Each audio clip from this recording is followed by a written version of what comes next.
Nous allons La donc parole est à Monsieur Adrien Morenas. Merci Monsieur le Président, chers collègues. Ma question s'adresse à Monsieur Stéphane Travert, ministre de l'Agriculture et de l'Alimentation. J'aurais aimé y associer mon collègue Julien Aubert, absent ce jour car trop occupé à de futures échéances électorales pour se soucier de ce problème. Monsieur le ministre, le 5 mai dernier, un arrêté pris par le gouvernement a autorisé les importations de cerises en provenance de Turquie.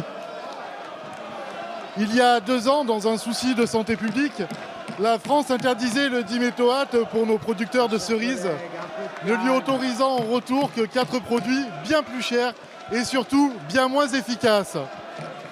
En contrepartie, cette décision fut assortie d'une clause de sauvegarde vis-à-vis des pays utilisant le dit diméthoate. Conscients des effets néfastes de ce produit sur la santé, nos producteurs avaient consenti à modifier leurs habitudes malgré une perte importante de productivité entraînant des arrachages massifs de cerisiers. Le 5 mai dernier, en autorisant des importations de cerises turques sur le territoire national, vous avez autorisé l'importation d'un produit ne remplissant pas les conditions de la clause de sauvegarde. Je tiens à rappeler ici que la Turquie produit 800 000 tonnes de cerises par an, soit 20 fois plus qu'en France. Monsieur le dit ministre, mon département, le Vaucluse, fournit 50% de la production nationale et le signal envoyé à nos producteurs n'est pas bon. Nos producteurs sont en colère et se découragent face à une libéralisation des échanges qu'ils subissent.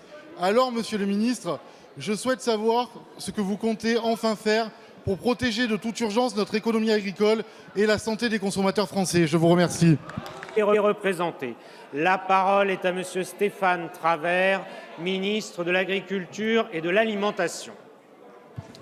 Merci Monsieur le Président, Monsieur Adrien Morenas. Merci de votre question qui permet de rétablir un certain nombre de vérités sur ce dossier des cerises provenant du marché turc. Vous le savez, la Turquie était visée par une interdiction d'importation des cerises depuis près de 3 ans. Comme tous les pays... Je n'ai pas suivi.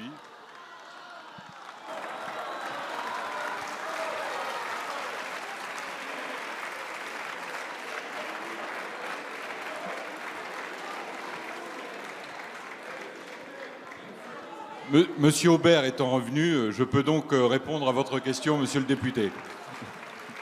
Et donc, cette clause de sauvegarde avait été prise par la France en raison des risques aigus mis en évidence par l'ANSES chez les enfants. Et cette année, la Turquie a été autorisée à exporter de nouveau des cerises vers la France. Pourquoi ? Parce que l'utilisation du diméthoate n'est plus autorisée en Turquie sur le cerisier, parce que l'utilisation des produits phytopharmaceutiques en Turquie est soumise à une prescription qui est délivrée par un ingénieur régional reconnu par l'État et donc l'utilisation des produits phytopharmaceutiques est donc fortement encadrée. En début d'année, nous avons reçu les autorités turques qui ont mis en place un plan de contrôle qui permet de garantir l'absence d'utilisation de diméthoate sur les cerisiers et la Turquie s'est engagée à nous transmettre les résultats à la fin de la saison de production.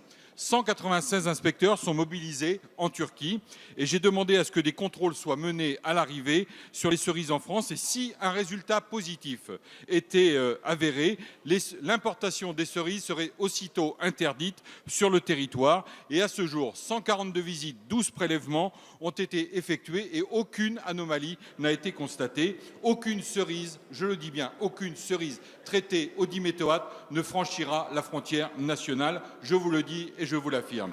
Cela illustre aussi, monsieur le député, le combat que la France mène à Bruxelles sur toutes les formes de distorsion de concurrence. Et c'est un point sur lequel je me félicite qui nous a permis cette nuit d'aboutir à un accord avec les jeunes agriculteurs.